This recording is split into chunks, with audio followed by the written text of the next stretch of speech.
किसान और परमात्मा। एक बार एक किसान परमात्मा से बहुत नाराज हो गया। कभी बाढ़ आ जाए, कभी सूखा पड़ जाए, कभी धूप बहुत तेज हो जाए तो कभी ओले पड़ जाए। हर बार कुछ न कुछ कारण से उसकी फसल खराब हो जाती थी। तो एक दिन तंग आकर उसने परमात्मा से कहा, देखिए प्रभु, आप परमात्मा हैं, लेकिन लगता है कि आपको खेती बाड़ी की ज्यादा जानकारी नहीं है। एक प्रार्थना है कि आप मुझे 1 साल का मौका दीजिए, जैसा मैं चाहूँ वैसा मौसम हो, फिर आप देखना कि मैं कैसे अन्न के भंडार लगा दूंगा। परमात्मा ने कहा, ठीक है, जैसा तुम चाहोगे वैसा ही होगा। मैं कोई भी मौसम में दखल अंदाजी नहीं करूँगा। किसान ने गेहूं की फसल बोई। जब धूप चाहिए थी तब धूप मिली, जब पानी चाहिए था तब पानी मिला।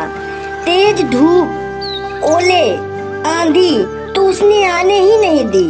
समय के साथ साथ फसल बढ़ी और किसान भी बहुत खुश था, क्योंकि ऐसी फसल की पैदावार अच्छी फसल कभी नहीं देखी थी।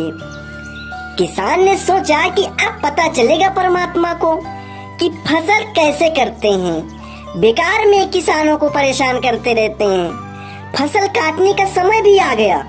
किसान बड़े गर्व से अपनी फसल को काटने गया, लेकिन जैसे ही फसल काटने लगा तो वह एकदम से छाती पे हाथ रखकर बैठ गया और रोने लगा, क्योंकि गेहूं के बाली के अंदर एक भी गेहूं नहीं था।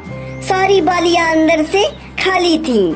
तो वह दुखी होकर कहा, अब ये क्या हो गया प्रभु, मैंने जैसा कहा था आपने वैसा ही किया, तो फिर मेरी गेहूं की फसल में गेहूं का दाना क्यों नहीं दिख रहा, केवल बाली ही नजर क्यों आ रही है।